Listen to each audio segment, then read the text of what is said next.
Now, Bert, Now, Ryan. I gotta tell you, I have had now two people, which, given our listenership, is a very large. It's a high percentage. It's a big number. R.E. The Doors episode. Yes.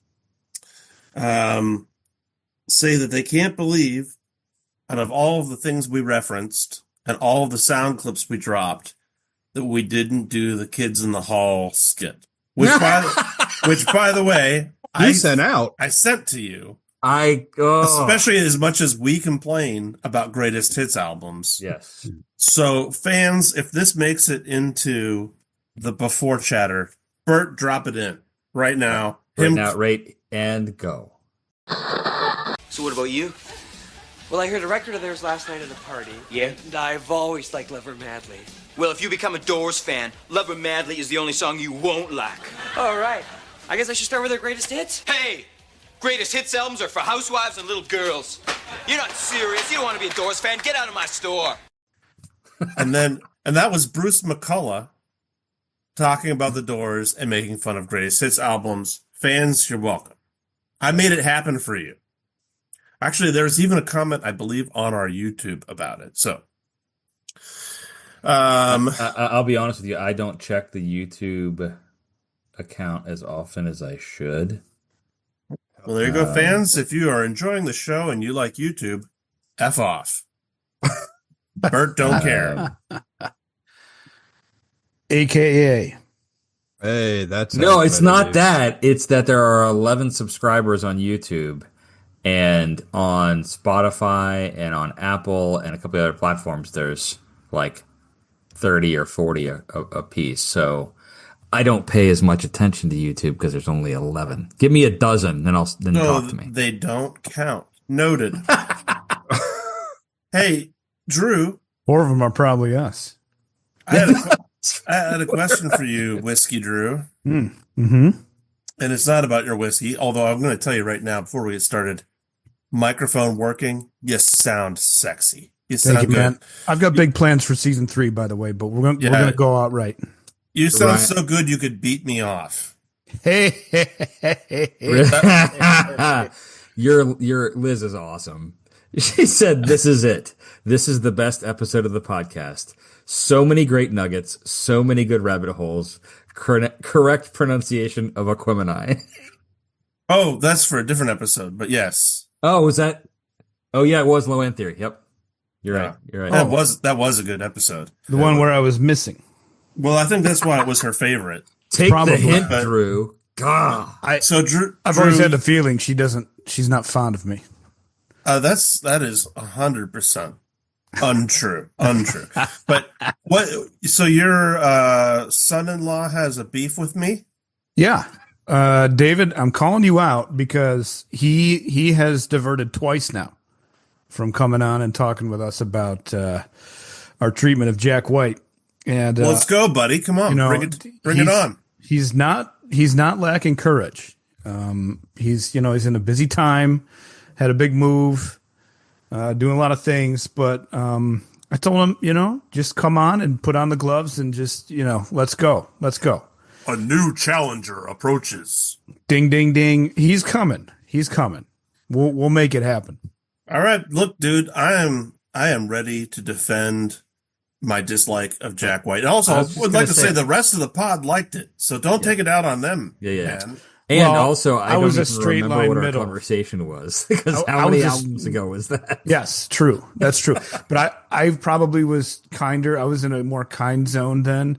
But with that thing, I remember being right in the middle, and I think he was personally affected by things that I had said too. So we'll find out when he joins us. I continue to be personally affected by many things you've said as well. Yeah, most people are.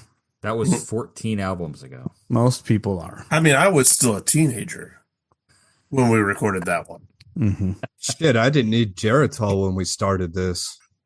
We didn't get to do this last time either. This is important. I know everyone's chomping at the bit to get into Oasis.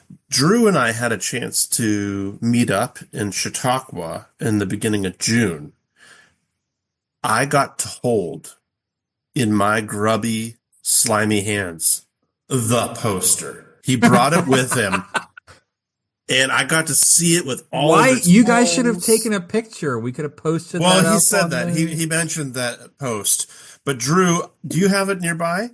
Because There it is. There was something that I read in the lower left corner that is a poster secrets Secrets of the poster. Literally. that Drew, when I read it, I looked at you. I was like, say what now? Oh, please tell me it has reference to where it's made. And then I said, "Oh, I didn't read that." Part. Really? We need a drum roll or something here. Like, I'm waiting for like Drew to flip the camera off. Are you Just be like, it says this. Are you talking about the Stevie Wonder quote? Music is a world within itself. It's No. a language we all understand. Straight out of No. Sir Duke. The one, maybe it's on the other corner. Other corner. It's the one that describes what the poster is about. Can you guys read it? No. There. yeah. Probably not. Okay. Even Elvis had to clear his throat. Every one of these albums is a wonderfully crafted piece of art. Please take your time and enjoy every minute of these masterpieces. Okay, Boss! Ryan, there's no corners left, bro. that was it. Let that sink Okay. in, guys. These masterpieces. All right. I disagree. Well, you didn't make the post. This is from the creator. Okay. Yeah. Ryan, you were really, I mean, he like rebooted for a while that day. He's like, wait a I minute. did. So I think it really just epiphanized to him that this creator or the multitude of creators consider these all masterpieces. Be all Okay. end all. So, in the research that I've done, that poster originated in England. I would Oh. wager heavy guess on that. The opinion of the creator is that of a European. Well, he's no Tim McGraw. Well played. Well played. Hey, speaking of, let's get into today's turkey cutlet. What do you say? I will say this: Uh, we've got we found out when Ryan and I reviewed this that I'd never scratched off The final two. the final two. I won't even name them right now, but we Yeah, realized you don't want to spoil it. that was the last two, and I guess I was done. So we can scratch those off live. Well, we did. It's probably you threw the darts though, right? He didn't have to. Oh, because they were the last two. You didn't Right. have That it. was it. So, yeah. So he That was was like, it. okay, here are your final two, and then like we kind of were done with it. Dartless. yeah, Dartless, pointless. starless. Hey, are you guys ready to do this? I'm almost ready. I just want to know what the brown is that Drew's sipping on there. Jameson. Ah, It, yes. it really rarely would be anything else. Didn't know that about you. Yeah, I'm a simple kind of Irishman. Yeah, that sounds right. Okay, so let's to the show.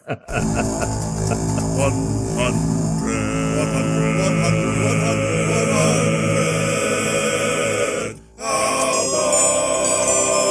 I'm Bert, I'm Drew. I'm Ron. I'm Ryan. and this is the 100 Albums podcast, where we discuss the ins, the outs, and the absurdities of a poster depicting 100 seemingly random albums. Hey guys, What's up? slip inside the eye of your mind. Don't you know you might find a better place to pod? Brought it back. I brought it back. I love when you always put it in there. And here we are at album number 40, the final album in season 2. As we continue going through the 100 albums that we were just talking about a minute ago on that poster that Lisa got for Drew a couple of years ago. We first went through this whole thing. We listened to 2 albums a week and then shared our thoughts and reactions with each other via video chat. Once we were all done, we thought it might be a fun project to turn into a podcast. So let's get into this week's album, What's the Story, Morning Glory by Oasis. But before we dive into the rundown, I think it's worth noting the Britpop connection here. Since last week, we talked about Blur Sure did. and their album Park Life. Confidence is a preference for the habitual voyeur of what is known as. And now we're talking about Oasis, but how does that all happen? How is it that we got 100 albums on this poster and we got two British Britpop bands back to back? Battling. The magic of the darts. Battling Britpop bands. That coincidentally Drew threw darts at, and they got next to each other. Now, Drew, do you have the poster? How far apart are they from each other on the poster? Just so fans can get an idea. This is, remember, 100 albums in a grid on a poster.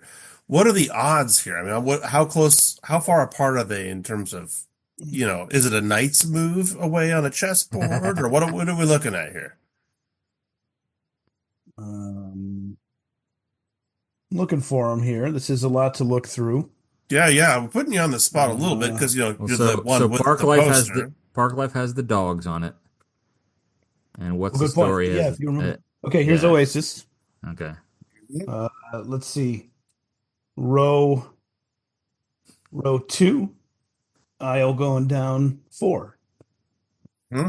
In Park Life, dogs, you say? Yeah. Well, there it is. Row 8, aisle going down 10. So they're pretty far apart. Yeah, pretty far apart.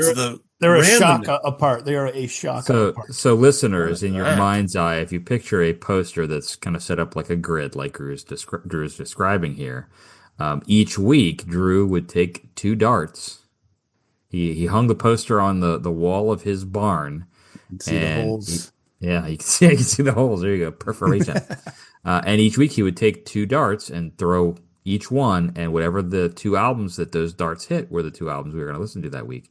And this week, when we were doing the original listen on the poster, we got Oasis and Blur back to back, which was just kind of interesting. Which at the time I didn't really think much of it, but now having gone through, the universe was trying to make a thing of it, just like it did in the 90s. I think, this is really, it speaks to the controversy of both bands existing simultaneously. Yeah. My takeaway is that I need to take these darts and just start throwing them around everywhere, and whatever they stick to must mean something, be it alive or not. Magic darts. Like reading tea leaves. It hits your neighbor. Yeah. Like dowing rods, but it's darts, dowing darts. If you had those darts on you, you could have made all of the episodes because you would have been able to deflate the hot air balloon that abducted you. Mm-hmm. But anyway. They can fix this. Okay, well, hey, back to it. Vibe check, guys. What are your first impressions of Oasis? What's the story, Morning Glory? This album absolutely confuses the shit out of me. It is everything I should love. And spoiler alert, I don't love it. It's got guitars. It's got loud guitars. It's got good sounding guitars. It's got simple songs that I can learn to play because I'm not that fucking good. There's a correlation between this album and Bob Dylan for me. Ron, I hope you have a guitar within grasp, because I stupidly didn't bring one out. And we need to hear Wonderwall at some point tonight. So either I'm going to get up or you're going to just do it. No, I don't want to be like that kid at the Green Day show who got up to play and then played Oasis. I love that. let's revisit that later in the pod, because it doesn't look like Bert or Ryan saw that article. I haven't watched it yet. I saw it come in, but I haven't seen it. I haven't looked at it. Yeah, I agree with Ron a lot. This was an emotional roller coaster, more so that's the second time through.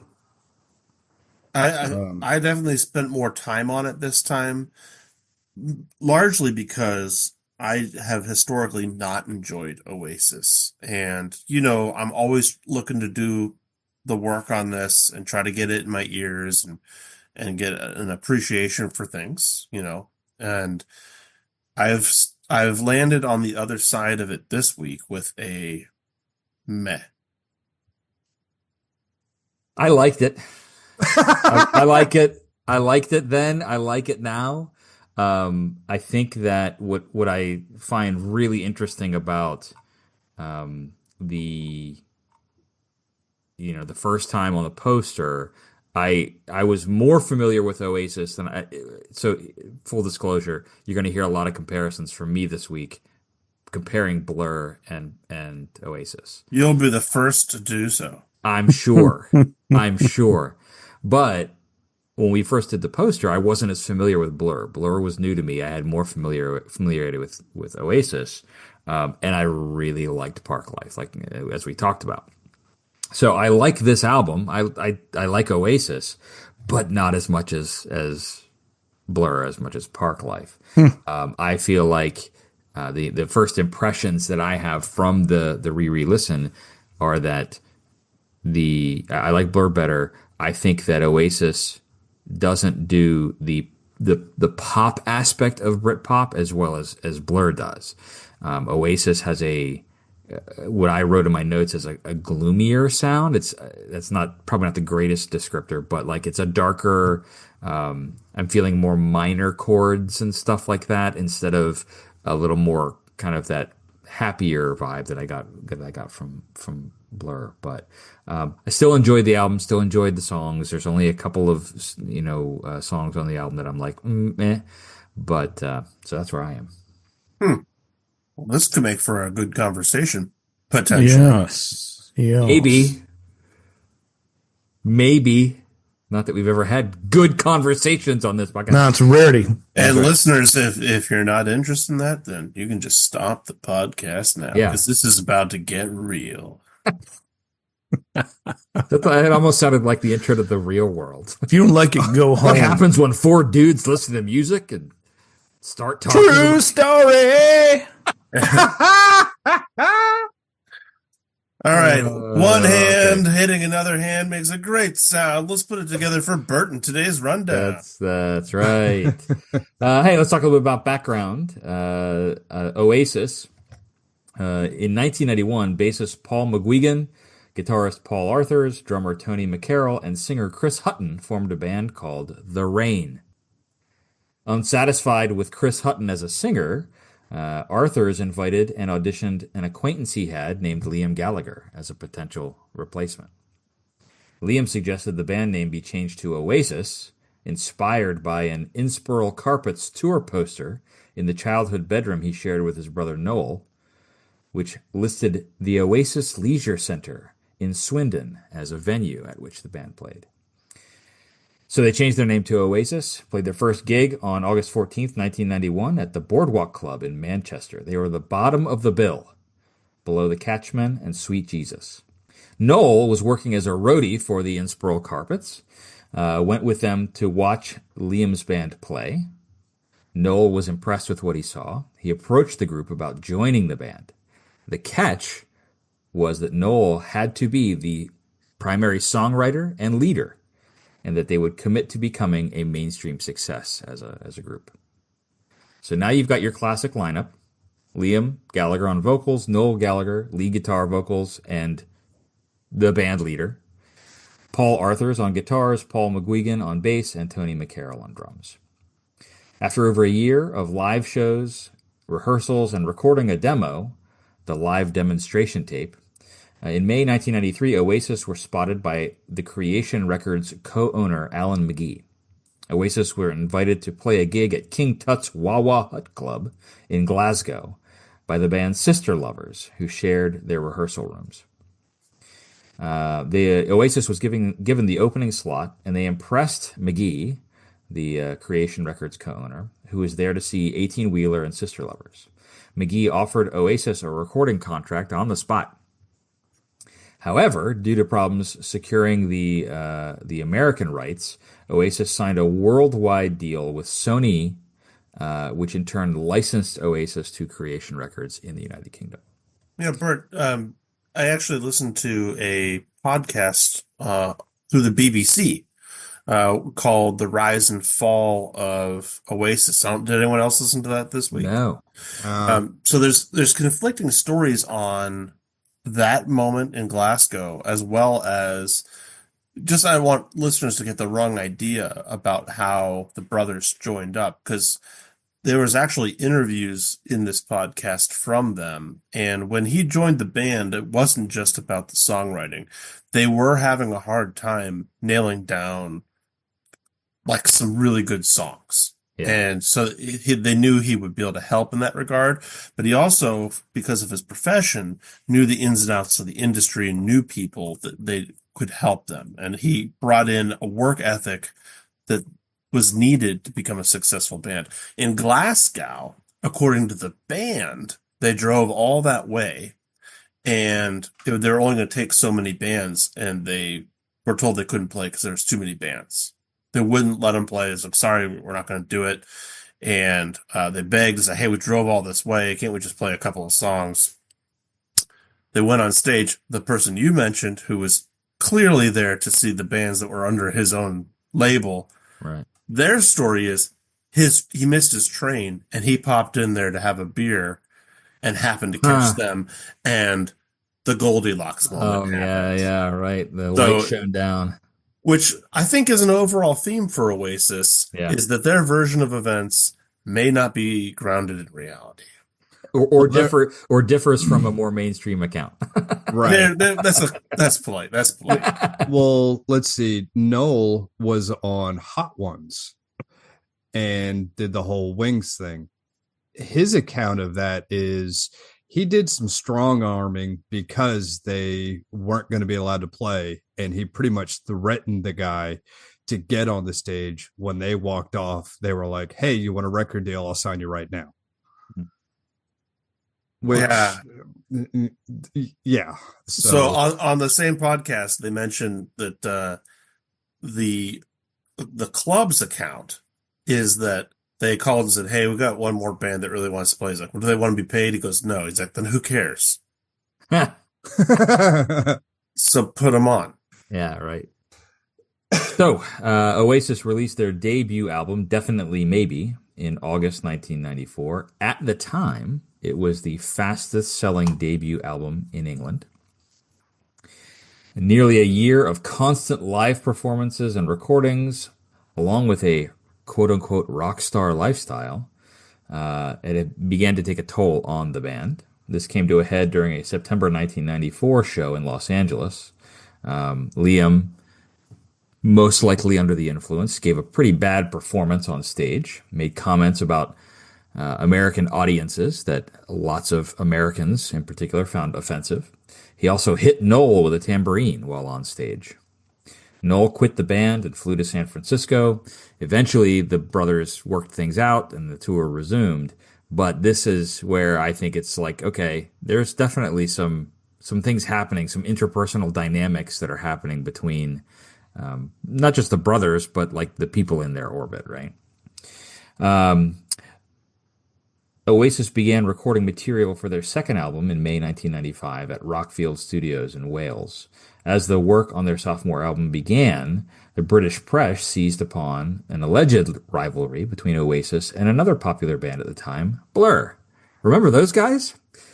In August 1995, Blur and Oasis released singles on the exact same day, feeding into the quote-unquote battle of Britpop that started to gain steam, particularly in British news. In September 1995, in an interview with The Observer, Noel Gallagher said, quote, I hate that Alex and Damon, the guys from Blur. I hope they catch AIDS and die. Oh, shit. Dang. Later, he formally apologized. In a Very public letter. 90s, a very 90s slam. Oh, man. He then formally apologized, sent a public letter to a variety of publications, and in that letter he said, quote, as soon as I had said it, I realized that it was an insensitive thing to say, as AIDS is no joking matter, and immediately retracted the comment. Although not being a fan of their music, I wish both Damon and Alex a long and healthy life. Uh-huh. Side note. And Ron, do you remember what the date is on this article that you sent me? No. It's recent. I'll have to look it up and put it in the show notes. But just recently, Damon Albarn. Oh, that one. Okay, yeah, it was like 2 days ago. Yeah, it's like really recent. He's conceded defeat in an interview with The Sun during Oasis's recent 5-night run in Manchester. Albarn said, quote, Well, it was obvious, wasn't it? I think we can officially say that Oasis won the battle, the war, the campaign, everything. They are the winners. They take first place. In the face of such overwhelming evidence, I am happy to accept and concede defeat. It's their summer, and God bless them. I hope everyone has a wonderful time. Oh man, we make light of it, but in the research I did, it was such a big deal that they actually would broadcast it on the local news. They would talk about what were the top songs or top band, of the week, and they'd pause and be like, okay, well, one of them is number one, and one of them is number two. Who's going to get it? And Oasis kept getting the number two. And that's what I found too, is I was reading about this again, being, and maybe it's because we're in the States and it wasn't as much of it was more of a British thing, right? I was aware of both bands. I was aware that they were popular. I was aware of this music, but I was not really aware that there was this rivalry or this thing that was going on. So yeah, I found that really interesting the more that I dug into it. So well, you had mentioned that they had released singles on the same day. Mm-hmm. I want to say it was Blur that actually withheld releasing singles until it was the day that Oasis did it. So there was planning on both bands' parts about that. And Oasis's choice for their single is really interesting. Did you guys hear that?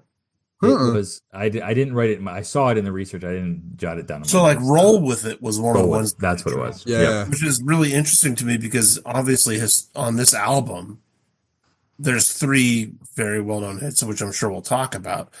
That's not one of them. Right. Yep. Yeah.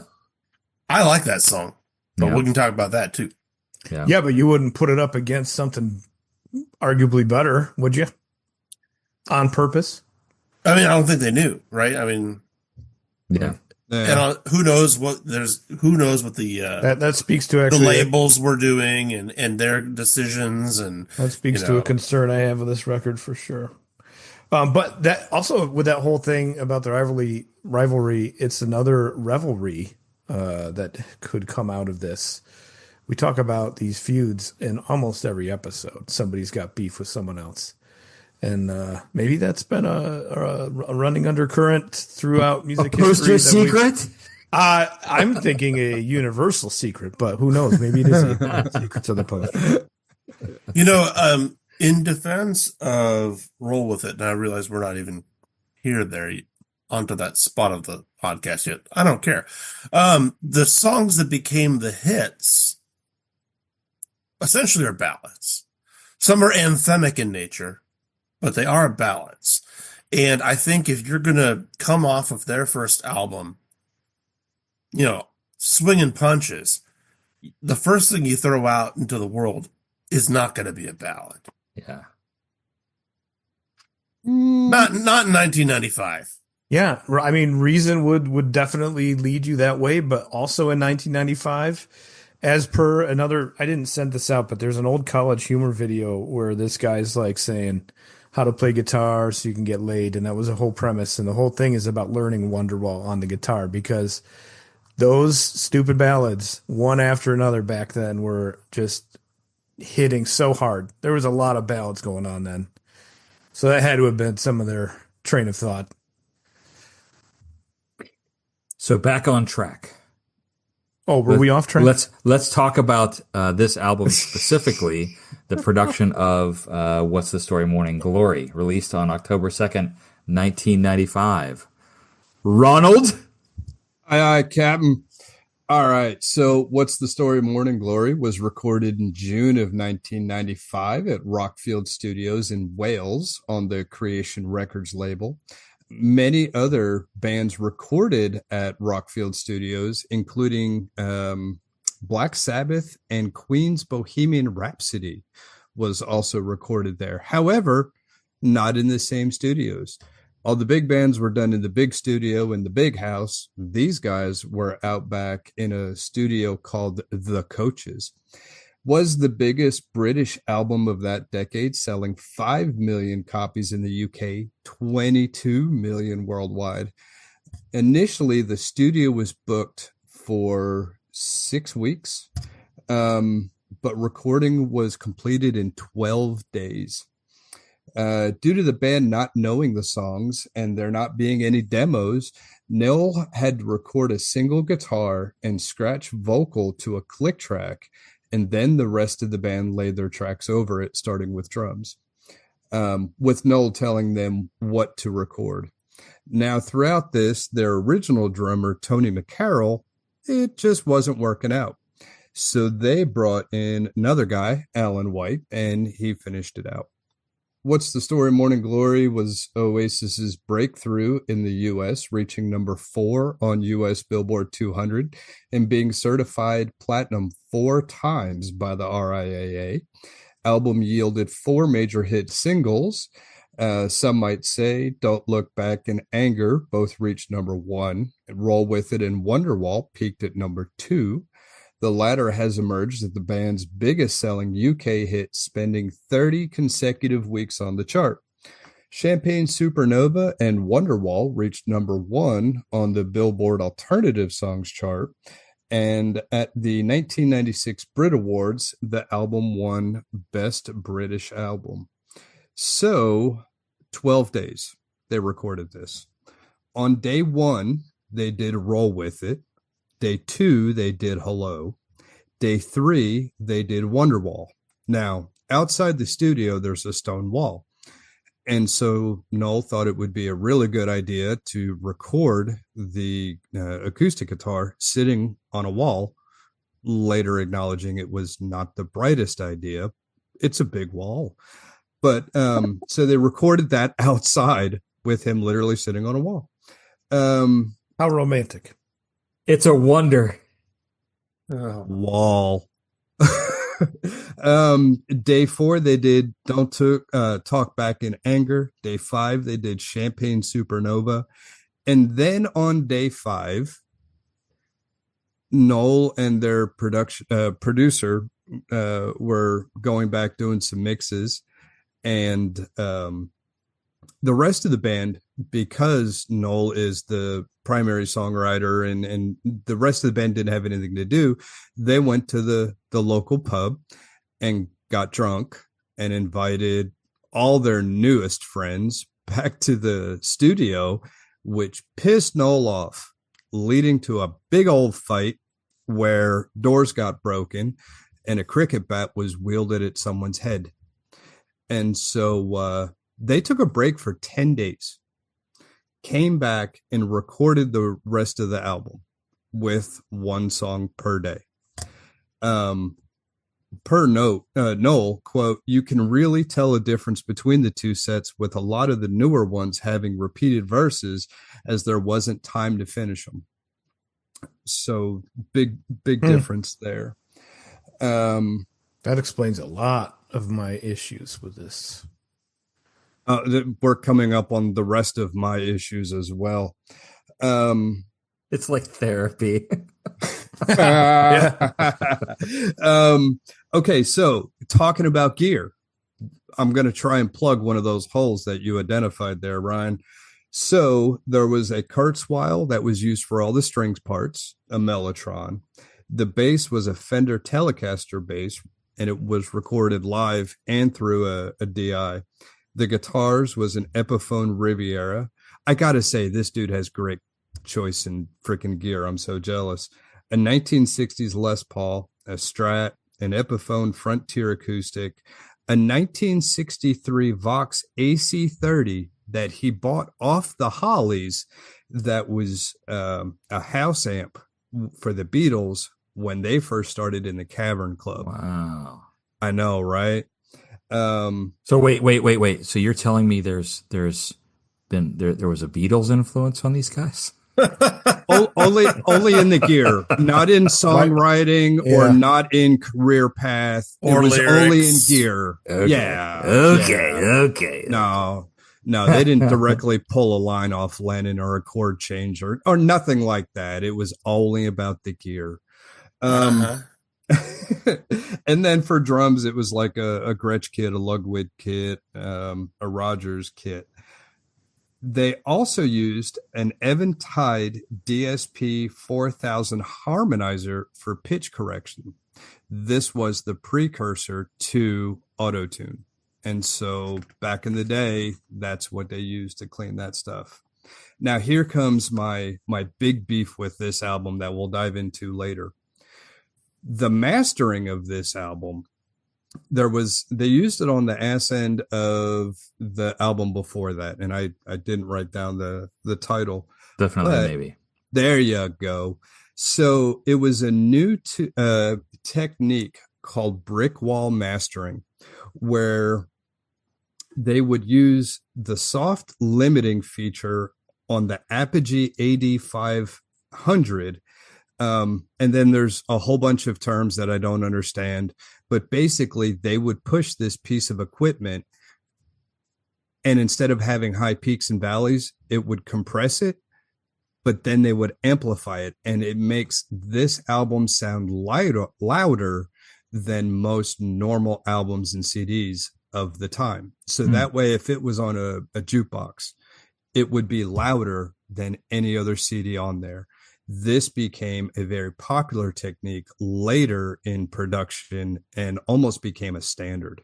Now, it also created some contention because audiophiles and people who like dynamics were like, this is bullshit. I want it to be open. I want to hear those dynamics. Whereas some people just like the sound of it and it being loud. There's a couple tracks on this album that you can, at least I think I can tell that, because everything is so fucking loud and just in your face. And it lacks depth, doesn't it? It does. Yeah, and I don't like especially on the low end. The whole, that's the whole purpose of the compressor limiter. They squish the actual waves down to a mid zone, and then they can turn up that whole, and it looks like it does. It looks like just a line. Like a big brick. Yeah. Well, I was going to say, it's not a line. It's just the whole damn screen. Yeah, and you can hear it in the sound for solid. sure. There's a lot going on. I wanted to appreciate the nuances, but they're all happening at the same time, at the same level of.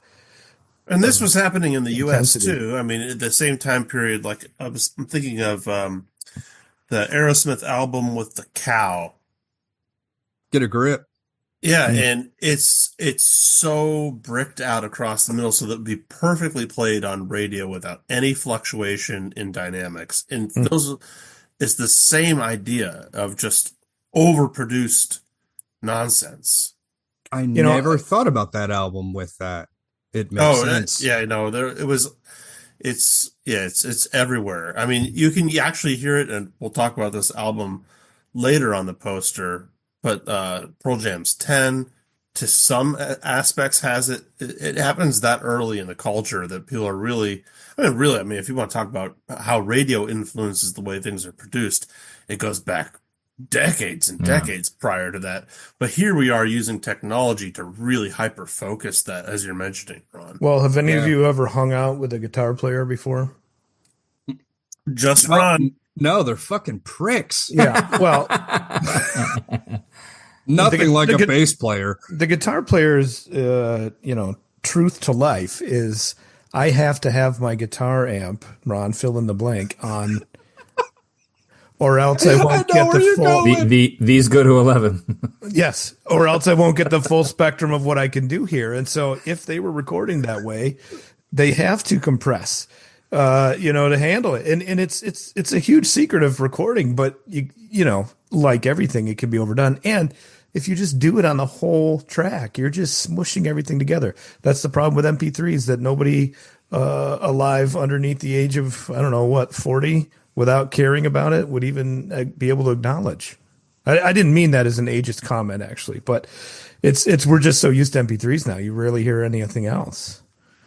But you can just trash guitars. That's cool, Drew. I understand. Hey, I've never hid behind the fact that I'm a monitor pig, but I never wonder what it sounds like coming out. Well, I do wonder what it sounds like coming out of the house. That's why I got tinnitus. Drew, that should be the name of your next album. Monitor pig. Monitor pig. That's a true. Yes. Good I band like name. that. I like Direct that. cause for my tinnitus is my keyboard monitors. That's another good name. Direct cause for my tinnitus. Draw the lines. Draw the lines. I mean, hey, we'll start a list. What else you got, Ron? The last thing I got is Paul Weller, and I didn't know who Paul Weller was, but apparently he was in the Jam. So Ryan, I'm really leaning on you, and Bert, you're shaking your head. You guys can tell me who the hell they were, because I'm gonna feel bad when you tell me. But he played the solo on Champagne Supernova, did some backing vocals, and also played harmonica. I think on Swamp Song, Which one? the one with the harmonica on it. There were instruments in those. Do-do-do. But that's pretty much all I have on this album, unless we want to get into pedal. I just have to mention really quickly, Paul Weller of the Jam. There's a Jam album on the poster, Ron. So fuck you're off, gonna for get real? to experience. Yeah, you're gonna get to experience Ooh, you're right. Oh man, all mod cons. All mod cons. Yes. One of the ones I had never, ever, ever heard of. I want to point out before we kind of finish the overarch that their debut album was so strong that when this album, which I think is results in ratings of Not Us, would argue is the bigger album, it had some pretty mixed reviews when it came out because it was so unlike the first album. Mm-hmm. Yeah. Mm-hmm. I mean, shoot, I read in Spin Magazine, Chuck Eddy said that they had a skewed Bowie glitter. David Stubbs of Melody Maker described the album as labored and lazy. I mean, people were not necessarily sold on this immediately. And I think I read too that there was concern. I don't know if it was from the label or from the band themselves, but there was concern that it was not going to perform as well as Definitely Maybe had performed. So yeah, that's interesting, Ryan. And, Name me, and then it took off. So name me a hit off of Definitely Maybe. I don't think they're. Hold on a second. I'm just curious. I cannot conjure one up here, so I'm trying and I can't. Not slamming Oasis. I'm just trying to place it, but I will say after listening to this, maybe that one didn't reach the U.S. Yeah, check out Definitely Maybe. Yeah, I'm looking at that. I'm not seeing any songs that jump out as, hey, this was a hit. Yeah, I mean, in the States anyway. I don't that's know. what I think. We certainly weren't and aren't connoisseurs of all, but right. I remember very well Wonderwall dropping and having never heard of Oasis before. So yeah, well, there was we had a lot of internal big hitters happening at that time. Yeah, yeah. We did. Yeah, we did. Mm-hmm. Well, hey, let's talk about context a little bit here. So Oasis has 7 studio albums. The aforementioned Definitely Maybe in 1994, What's the Story, Morning Glory in 1995, Be Here Now in 1997, Standing on the Shoulder of Giants in 2000, Heathen Chemistry in 2002, Don't Believe the Truth 2005, and Dig Out Your Soul in 2008. Ron already covered all the chart stuff, so I don't have anything to add there. In terms of record sales, top 5 Oasis records. Let's go. Number 5, Time Flies, a best of record in 2009 that sold 1.65 million. Stop the Clocks, number 4 from 2006, 1.9 million. Definitely Maybe, their debut, 5 million. Be Here Now from 1997, 8 million. And then, of course, the number 1 selling Oasis record is this one, What's the Story, Morning Glory, at 22 million. So, by far and above their best-selling record.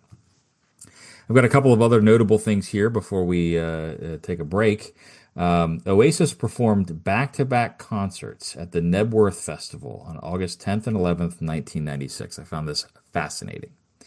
Both shows were sold out in minutes. 2.5 million people tried to get tickets to the show. but each show only held 125,000 people, so 250,000 people over the two night show.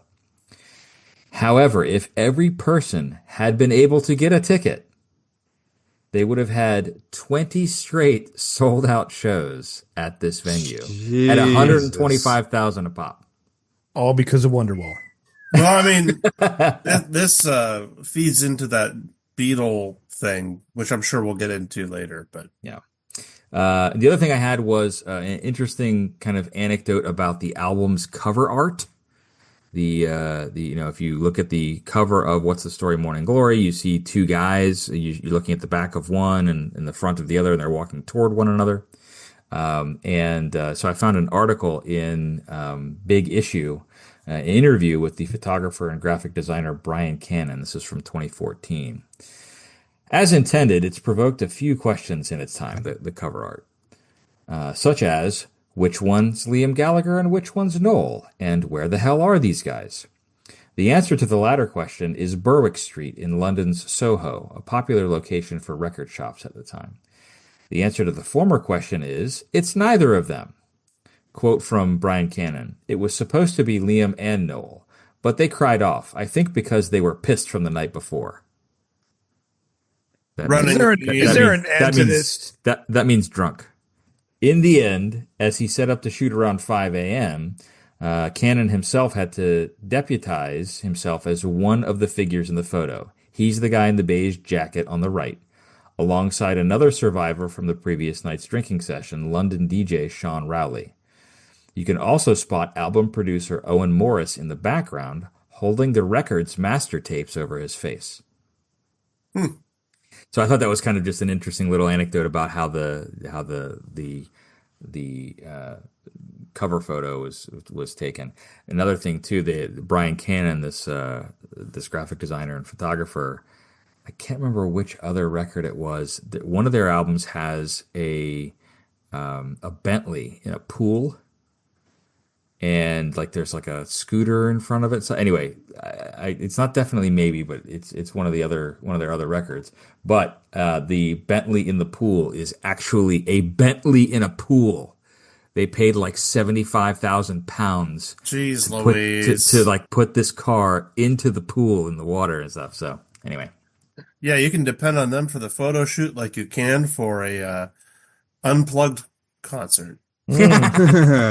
Never forget that moment in rock history. that is what I've got so far for the rundown. Any other thoughts? This is a just a little jab, but in terms of who did it best, there is a song by the name of Be Here Now by Ray LaMontagne. Don't let your soul get lonely, child, it's only time it will go by. And he owns the title, not Oasis. Moving on. Man. Okay, well, then in that case, Drew, we're going to fight over who has the better song named Hello? I mean, come on. Anyway. But Lionel Richie. Hello, is it me you're looking for? I can see it in your eyes. Moving on. Yes.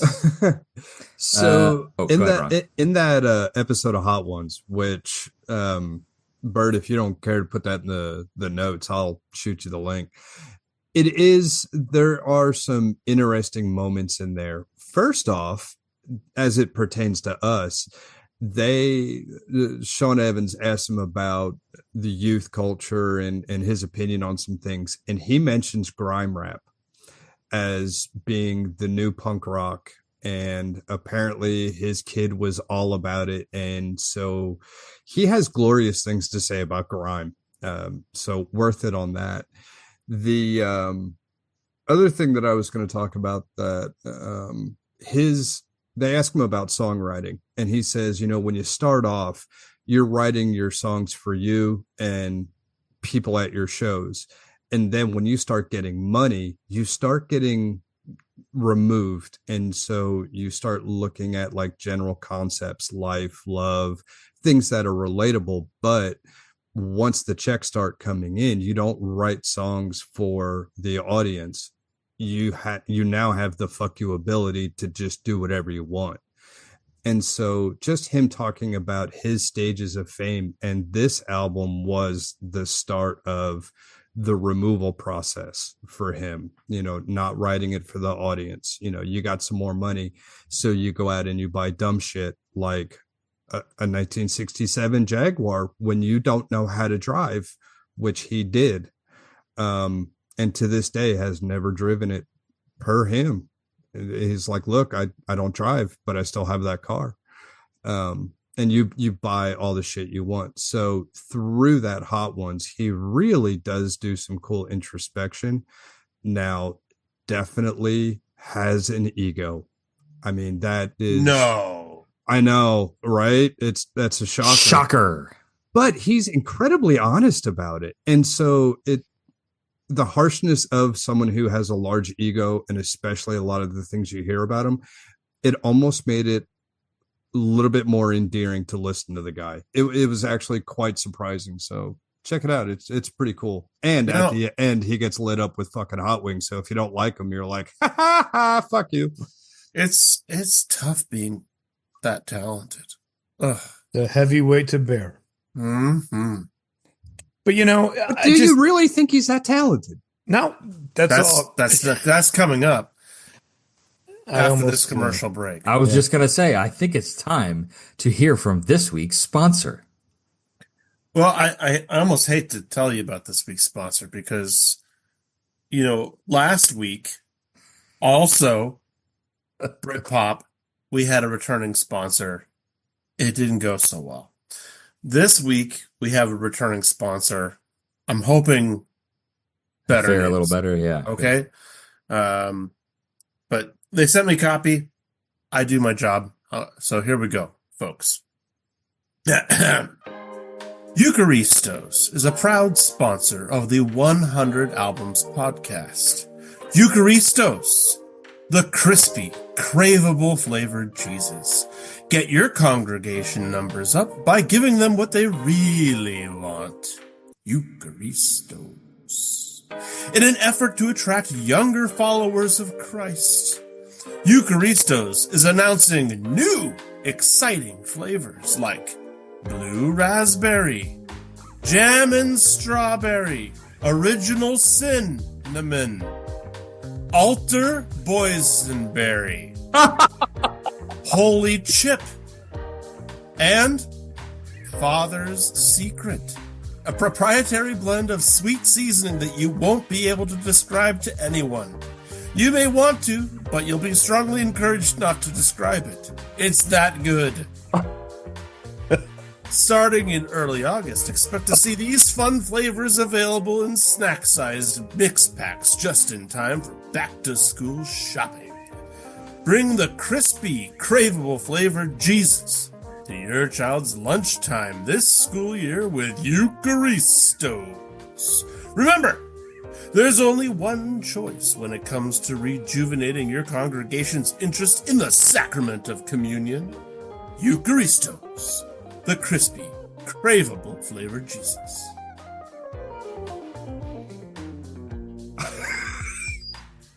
I don't know how they stick with us. How they keep doing business with our small small project. Return of investment, baby. I, for one, am curious to try the Father's Secret.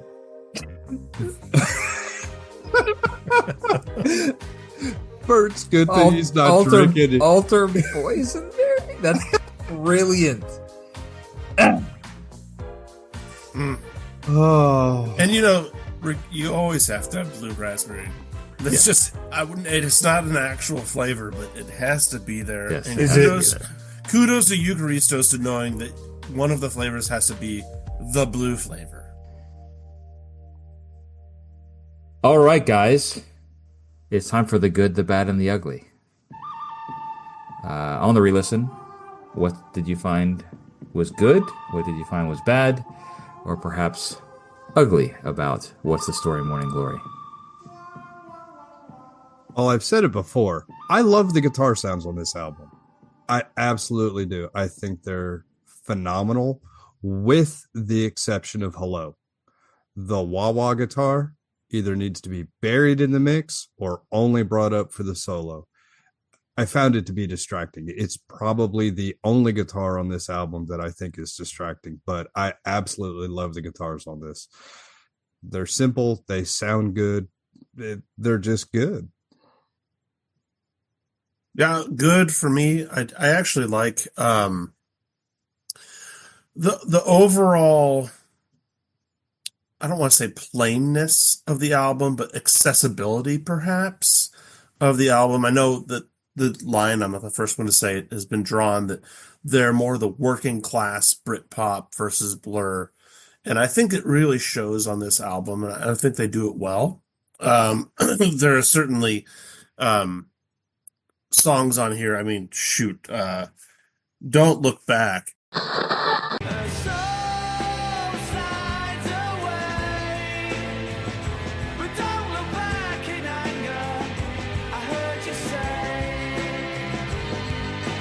Is an anthem that has been sung in sports stadiums and it's like the Friends in Low Places of Britpop, right?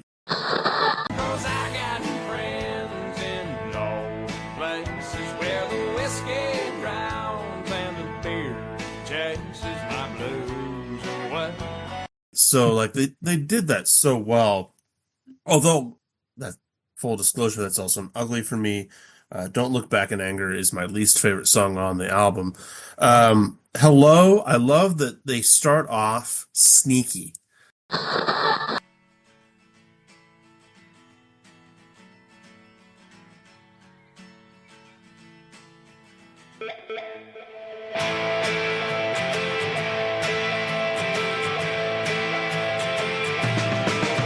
Like it forces you to turn up your dial because you're like, wait, did I push play? Oh yeah. And then boom, the band is there. I think that's a really great way to start an album. But let me ask you about that though, because that sneakiness, I did that exact thing. I turned it up and I was like, oh, that's fucking Wonderwall. Yeah. Also, like it's the guitar riff from It's the guitar riff from Wonderwall, right?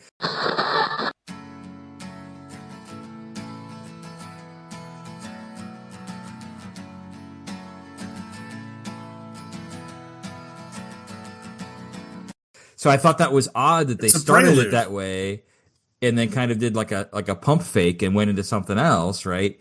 But I also thought that Cast No Shadow has a very similar intro sound as well in terms of like the acoustic guitar.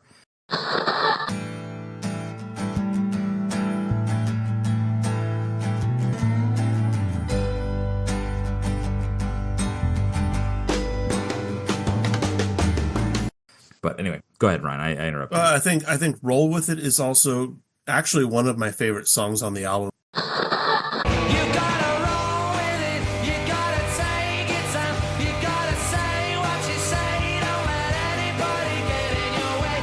And I think the reason why was actually Liz, my wife, brought it up really quickly when it was coming on because I was listening to it today while we were making dinner.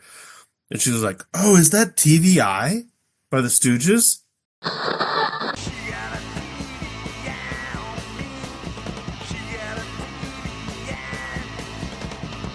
Oh. And I was like, oh, gosh, I think that's why I like this. The intro is just like the Stooges. So kudos to my wife for and she clearly pinpointing what I liked. she clearly should have a podcast about this stuff. Well, she has opinions. I would have thought you wouldn't have liked that one, Ryan, because it's almost exclusively 1 to 4 chord progressions throughout. I know, Drew. In terms of, I'm just picking on you. Picking on you. You're not wrong. You're not wrong. Well, no, I'm not wrong, but no, I mean about me. And then also, She's Electric. I thought was interesting. It has a kind of like indie film vibe to it that I kind of liked. She's electric. She's in a family full of eccentrics. That said, I have more on the don't like side than the like side on this album. So let's keep going on the good. Keep going on the good. Yeah, I'll weigh in. To try to, I'm going to try to stay in my line here and stay with the good on the good, right? And then I'll do is that what we do? I have to therefore go straight to Champagne Supernova. Someday you will find me caught beneath the landslide in a champagne supernova, a champagne supernova in the sky. To me, by the time we got there, I'm like, okay, I know this song. Comes in, I'm like, yeah, okay, I like this song. I did, and I really do like it. I was worried at the length of the song then. I'm like, what are they going to do now? Because I'll get into this in a bad, but I had some issues with that. And yet it delivered. And then it delivered more. And it really, really, really, to me, is the pinnacle of this record. Whether or not it's the big pop ballad or not, I don't care. Because I wasn't into the whole thing. But it displayed not only great songwriting, but good melody by him, great singing, good playing. The guitars sounded good the whole album, but I didn't think they were deeply virtuosic, which doesn't always have to happen. But that was one of my concern or my issues I had with it. But in this, they did it right. They did it well. And we found a bridge for one of the first times on this record. We got a bridge on a song. And that helped propel that into these 6 freaking long minutes of this song. I didn't like how they ended it, but I think Champagne Supernova to me is, I mean, I'm a fan of the big three, the all big three songs I'm behind. I didn't hate everything else by any means, but I think those three were where they really did the best work on this record. So to me, that's the good. It's that easy. Well, when you were talking about the guitars, the one thing I like about it, and I think was endearing to a lot of people, was with Blur and Parklife. I'm not a slouch when it comes to guitar. I sit down with anything long enough, I can figure it out. That would take me a long time to sit down and figure out. This album, I can put it on, and in 3 spins, I can figure out the chords. It's a lot easier to learn. So like if you're a young kid, young person new in playing guitar, you can put this on and figure it out. And you're going to like this album a lot more because you can do that. So I mean, on any given day in 1995, 6, 7, you walk around a college campus and you're going to hear some fool playing Wonderwall. Yep. But that goes back to Ryan's kind of initial comment about it being accessible. I think Ryan, you were talking about that, right? But my direct, I would have to. Can I blend us into the bad then, and just take the reign on the bad? Because I have to answer to Ron to come back. I've got to get in my bad here. I just don't want to blend our. Are we done with the goods? I just a couple of quick things. Drew, you're absolutely right. I think Champagne Supernova for me is the high point of the album. It's my favorite song on the album, just because it's so eclectic. You've got like the weird intro with like the water sounds and stuff, and it's kind of vibey, and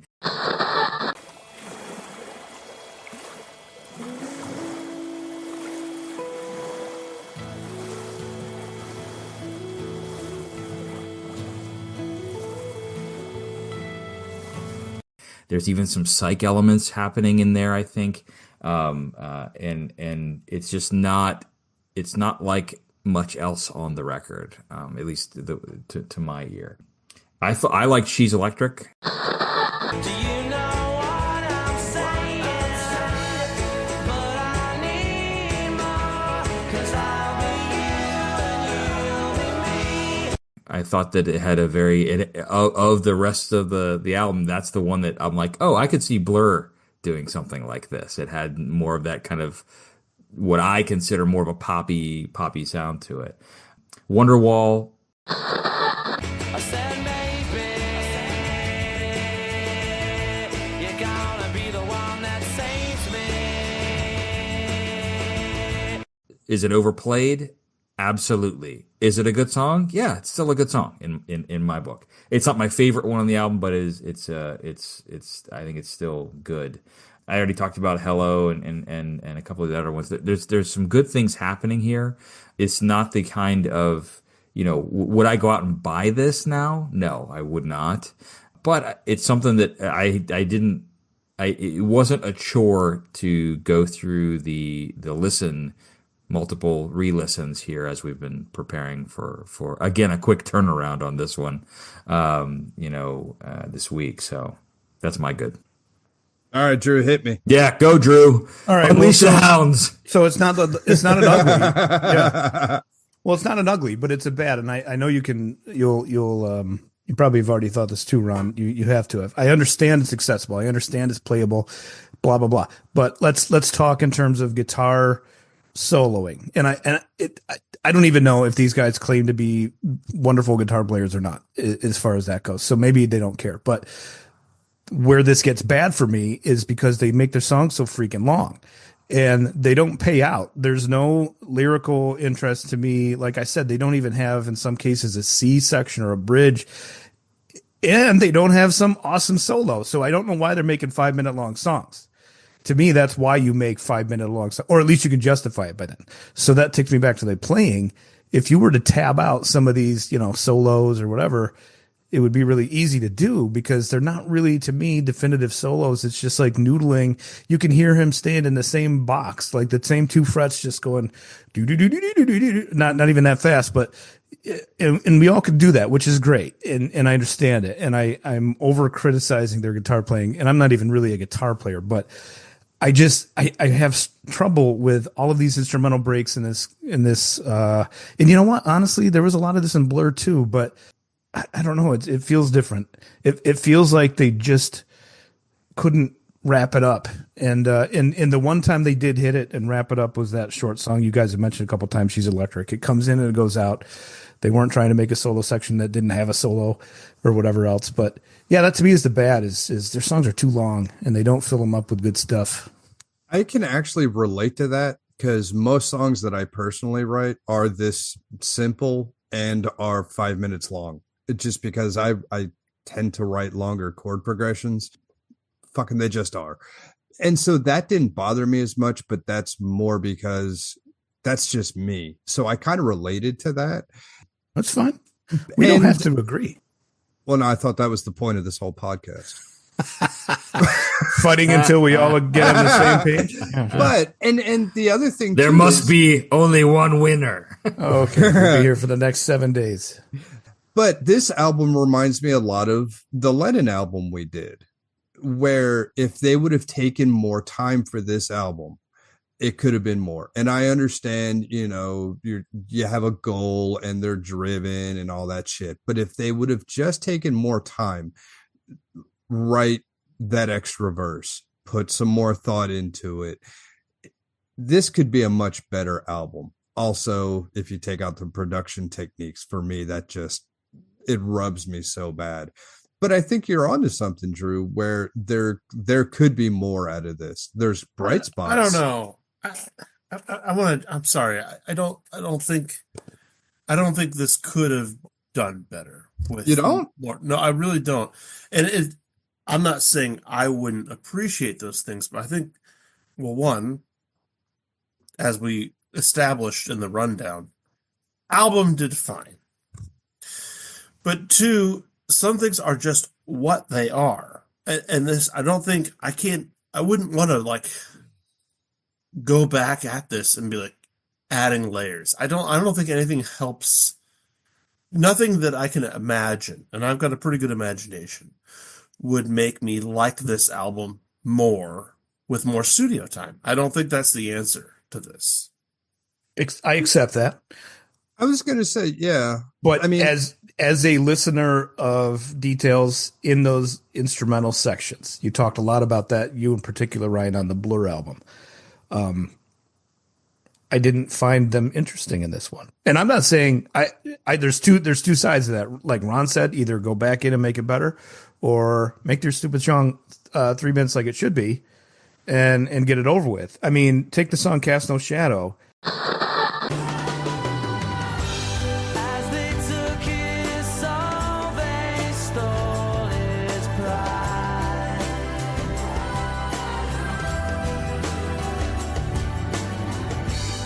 It had verse, chorus, and then this weird instrumental section, and we're already 2 minutes into the song by the time that's done. That's crazy. And also a terrible faux string arrangement.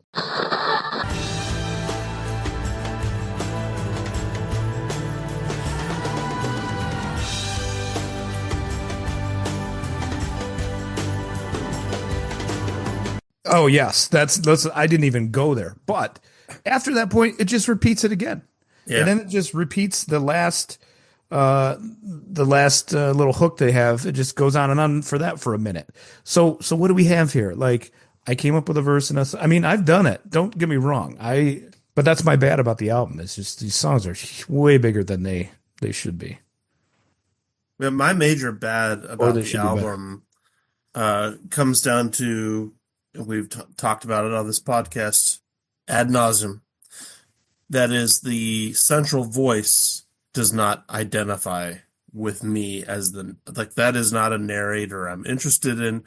Bert Q. Skeletor's voice. Skeletor to King Randor. Skeletor to King Randor. Come in, you royal boob. I feel Next like time, He-Man. what I hear is a whiny, bratty Skeletor singing to me, and it grates me. I find him irritating. I don't find anything endearing about his vocal quality, and that breaks me out of almost all the songs, especially the ballads, which are the hits. So we got Wonderwall, and we've got Don't Look Back, and Champagne Supernova, where I'm forced to listen to him croon at me, and I don't know. I'm not here for it. I don't want any of it. I agree with that. That's why I said at the top, this plays for me like Dylan. I can't do the voice. It doesn't resonate. She's Electric is probably the closest to acceptable for me, but the rest of them, dude, I'm right with you. Now, if as a band he was also dressed as Skeletor, Why do I surround myself with fools? Even the robots are smarter than you. and trying to be that, maybe You simply can't be as good as Peter Gabriel, no matter how hard you try. you can't. You're right, and you can't be as confident about how awesome you are and sound like that for me. But everyone attaches different things. I mean, gosh, how many people have I talked to who are annoyed by listening to Getty in Rush? Living on a lighted stage approaches the unreal for those who think and feel. It's one of the primary instruments of any band is the lead vocalist, and either you're in or you're out. When it comes to Oasis, I've always just been out. Yeah, but they were huge. And Bert, you said you liked it, so tell us what you thought was bad about this record. I will tell you what I thought. There's one big glaring bad for me, and that is Don't Look Back in Anger. That is just imagined by John Lennon. That's all it is. That's all it is. The piano hook, like right from the rip, I'm like,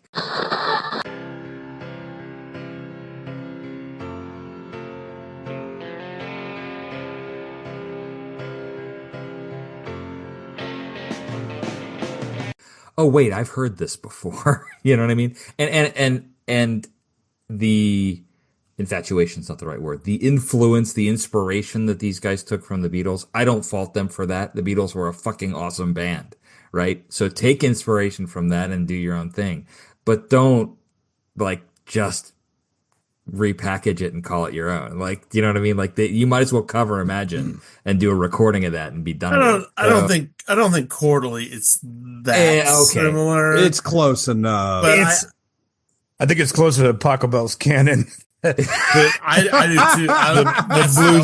The blues traveler hook. That's a great call out. Blues Traveler, yes. And maybe that's what I'm associating with it, because that is so familiar. I think, but Bert, Yeah. if I could help you along with that one, I think there's a time when I don't even know which chord it is in the progression, but it's probably the four chord major falls to the minor, and that's something definitely that he does in Imagine. Yeah. And that is one of the better moments of that song too. But I agree, it's a you can't say it's stolen, but it certainly Right. is Yeah. a well driven progression.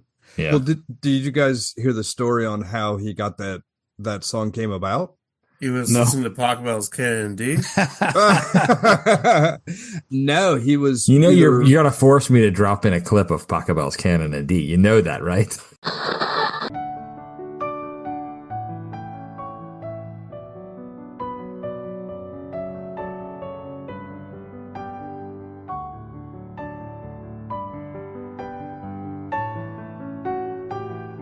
that Might was as well his do plan. So that people know Traveler what we're too. talking about. That was his plan from this top. He started this podcast. He's like, I'm going to make Burt drop fucking I can't talk now. The canon. Yeah, I know, right? So Noel Gallagher had read or listened to an interview with Lennon, and Lennon used the line, "Don't look back in anger," in the conversation. And he was like, I need to put that in a song. And that is So the Lennon inspiration. Neat. Yeah, so I mean, it's like direct from fucking Lennon's mouth, and that's how this song came about. But see, like I was saying, that's okay. Like you're taking something, you're inspired from a previous artist that you're a fan of. You're inspired by something, and you take that and turn it.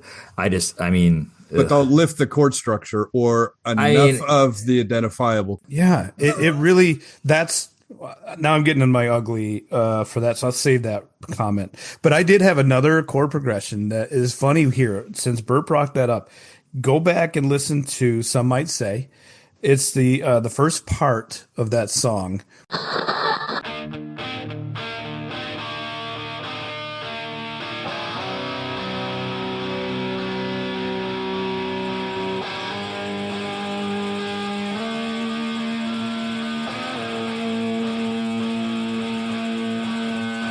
I'm going to call it hypermeter, which is going to be kind of correct, but not really. But it's basket case.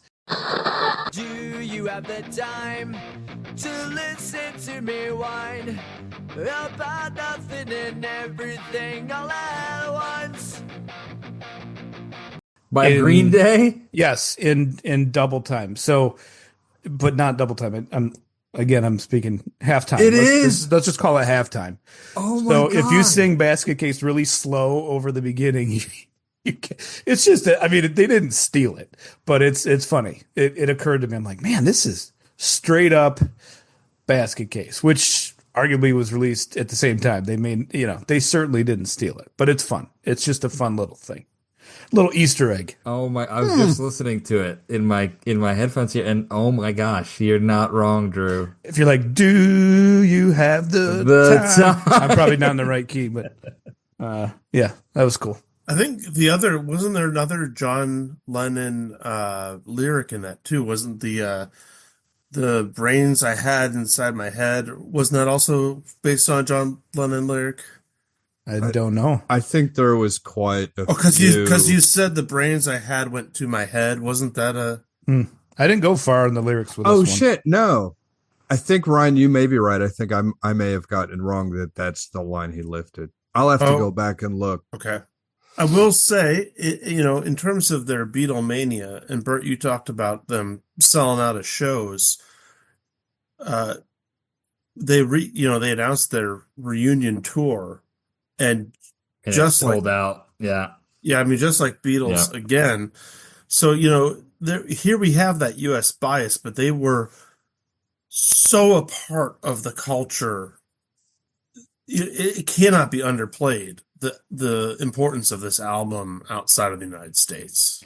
Well, and I think too that and maybe that is one of the reasons that they got so popular in the UK is that they had that vibe, and it was almost patriotism in a way, right?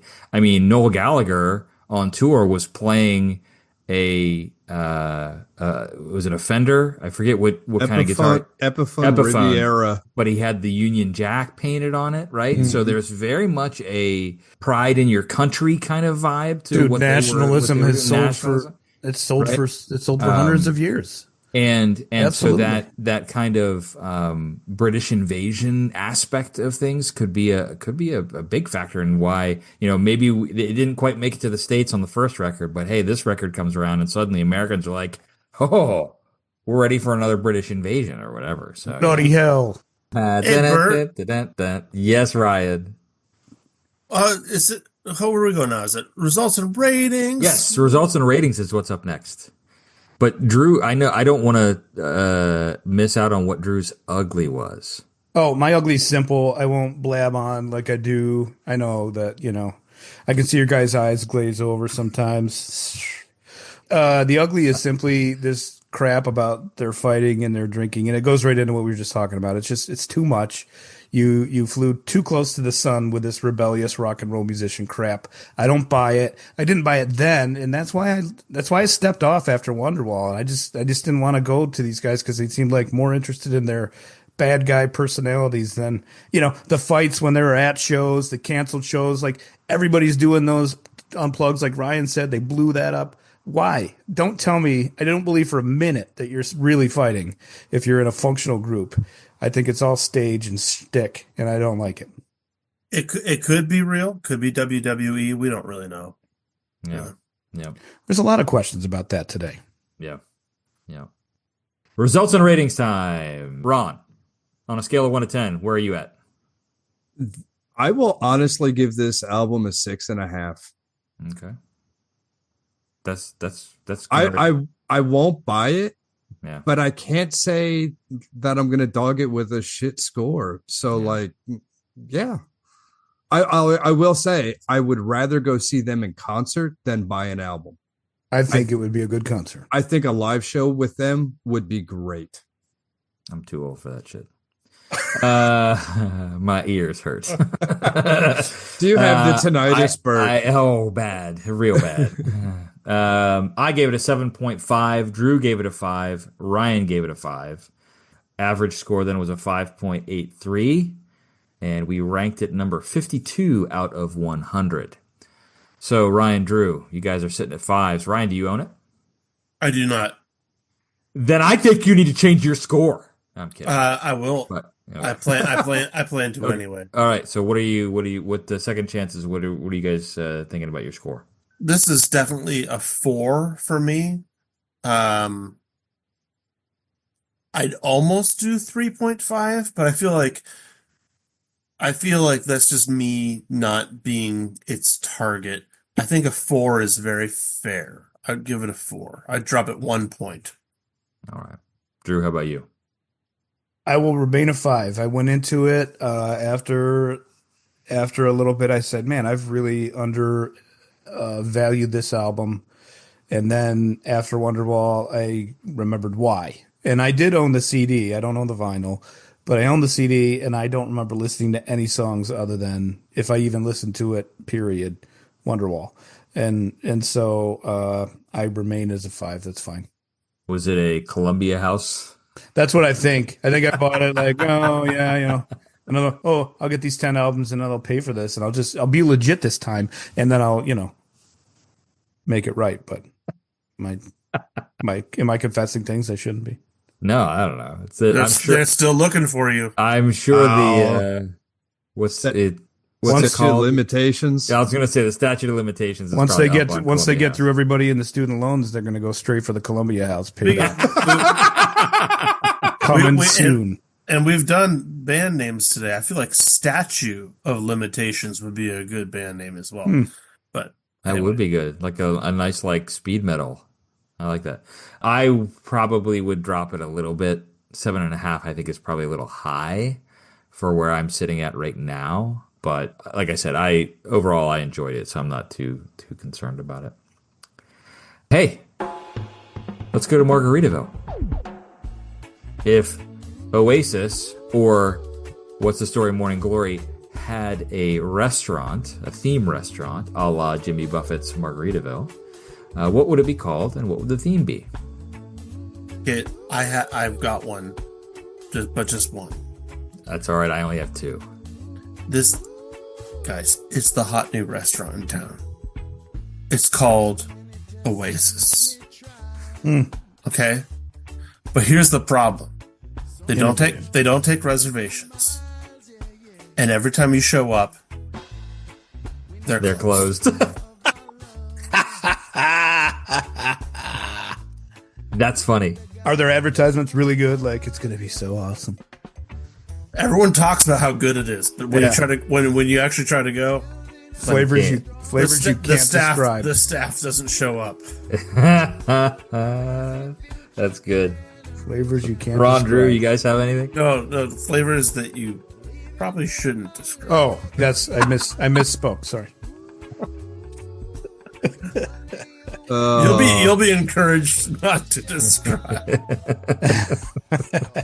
I'm going to bring it into to my hometown because we do have a restaurant by this name, and it's located right on our beautiful lake, and the restaurant's called The Swamp, and they are a very growing in popularity dive bar, as it were. With the popularity of dive bars, they do some wings, they do some beers.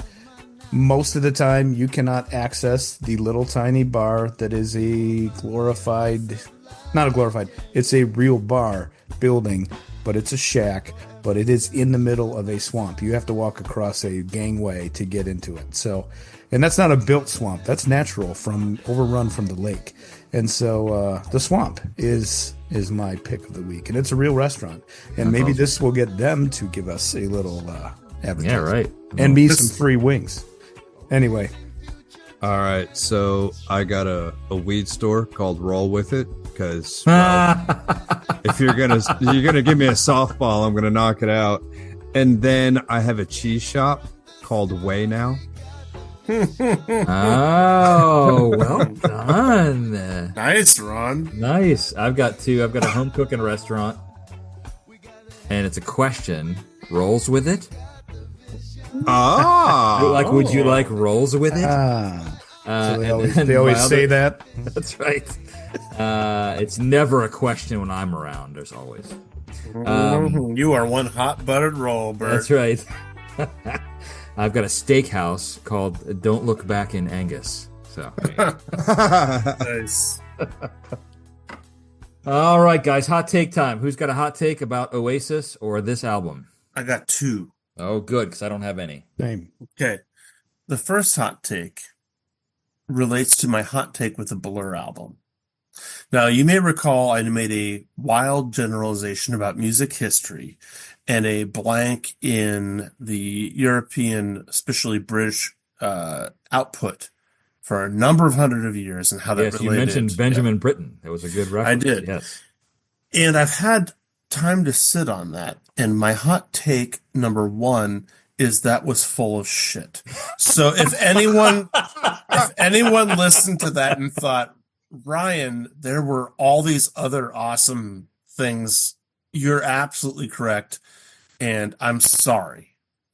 That's hot take number one. Hot take number two is specific to this album and specific to this band. And that is, I believe that Oasis at this time period is the Jason Aldean of Britpop. Oh, I'm very proud that I didn't know who that was when you held up your phone and showed us a picture of a dude. That's okay.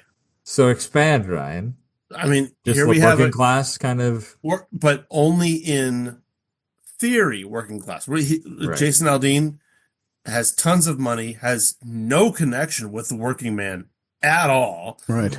Is writing anthems of patriotism on behalf of the working man and making tons of money off of them. That's Oasis. Gotcha. We lost Ron on that one. no, you Well, didn't. Anyway, I'm Jason, all done with my hot takes. Good. Oh God. Good segue.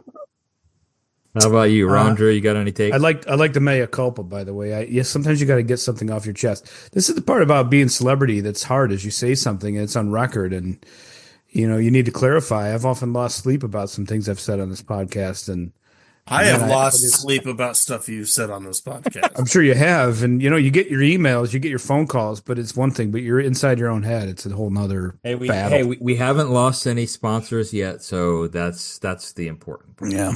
I have two outtakes. One is, is anybody here Lost fans? The TV show with the airplane? No. Oh, you're all shaking your head. Dang it. Well, I'm asking now for a listener reply to our email, which Bert can display now or later, to see if you agree with me. I've always felt that the character Charlie from I just cut in and didn't let you say it. What is the email, Bert? No. It's totally fine. Ryan was like, display? Like, this is not a visual. Words. It's 100 albums at bertaslow.com. Okay. So write to that and tell me if you agree with me that the character Charlie from Lost in his whole story arc is complete Oasis story arc. I always felt that way then, and that's a curiosity. Is he the one that has to push the button? They all do. Wait, now we're getting into spoilers, so I'm not going to continue that okay, conversation. because I've never watched it. I just know there's a button. That's Anyway, fun. and you're Spoilers and from a right, show that's 20 years old. and also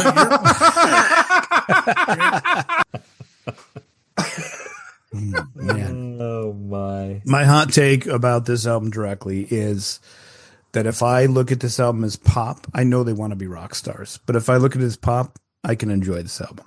When I think about it as rock, that's my whole issue with it. I'm like, nope, and then I start negative, but I don't have that much to hate about this album. I start nitpicking when I try to say when you're comparing yourselves to rock bands. But if I put it in the pop category, I could be like, hey, they're kind of edgy pop. Good. Yeah, fine. That's my hot take. And I walk away. Mike, drop it. Please don't, because that was given to you by one of our sponsors. Yeah, it was Toasty Toast. Bert? Yeah. Nothing? No, I don't have any hot takes this week. So. Ron didn't do one. Did Ron, you have one? anything? No, I'm going punk rock. Fuck this. All right, that's fair. That's fair. Well, let's bring it on home, guys. Now, listeners, please go out and listen to What's the Story? Morning Glory by Oasis and let us know what you think. What did we get right? Or what did we get wrong? Or just give us some feedback. Please tell us you're listening. You can let us know what you think by writing to us at 100albums at bertaslow.com. That's 100albums at bertislo.com. You can follow along on Instagram and Facebook at 100albums podcast, or visit our website at 100albumspodcast.com to learn more about the poster, the project, and what all this nonsense is. Hey, join us next week, everyone. It's bracket time. Season. Nice. We're gonna. They rock talk the about bracket. March Madness, but no, we're gonna do August Madness. That's right. Wow, way to do nice calendar math in your head, Ryan. You could see it working. I mean, we're not that far off. So I know, right? Hey, did you put it up on the website, Bert? The bracket? Not yet. No, but I will. By the time this comes out, I'm That's right. sure That is we correct. have our stuff to I've get. already got it built. It's made. And I'll distribute it to all of the platforms that I mentioned, and Hey, don't forget YouTube. it's gonna be great. Bert, didn't you say I'll too, never though, forget you. Bracket 2 for season 2 is sponsored by Eucharistos, right? Sure. Yeah, so that'll be, if you download and print it at home, you'll probably have a little bit of that sponsorship money right there on how professional it Yeah. All right. Thanks everybody for listening. We'll see you next time when we are doing the bracket. Peace. See ya. I'm Bert. I'm Drew. I'm Ron. I am wasted. No, just kidding. Oh, let's try again. I'm actually not. This is my first drink. I'm just being silly. Can we try it again? Yes, we can. Drew, for the fans, How did you escape from the hot air balloon? Well, I see there was a sighting on Facebook just the other day. They posted pictures of it, and so I was able to, reach down and people were chucking ropes like over and over, chucking ropes, and caught one of them. And via reversed gravity, I was able to climb down to the zip ground. lined. And You fell. yeah. That's reverse gravity. Is you fell out of the balloon with a rope. And it's funny. He took when off you- his belt and he put it up over that, slid all the way down. when you fall on someone, it breaks your fall quite That's nicely. nice, So- yeah. Ah. Hey, by the way, is chucking ropes? Is that that's a porn industry term, isn't it? I don't I know, was Ryan. going to say is it? Urban Dictionary, but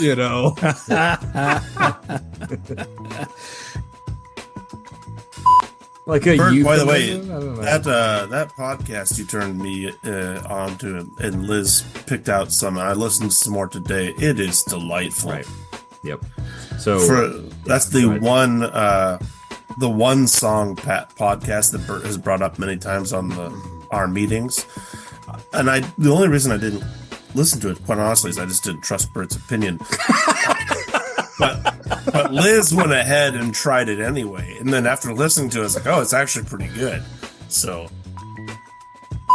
kudos to Eucharistos to knowing that one of the flavors has to be the blue flavor. Is it raspberry? Oh, with the ZZs or the P? You Yeah. know, Drew, the copy has the P. Huh? But, Okay. they're into P.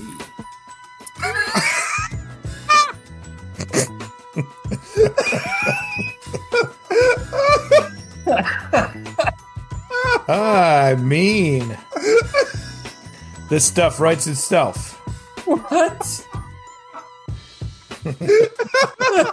That was awesome.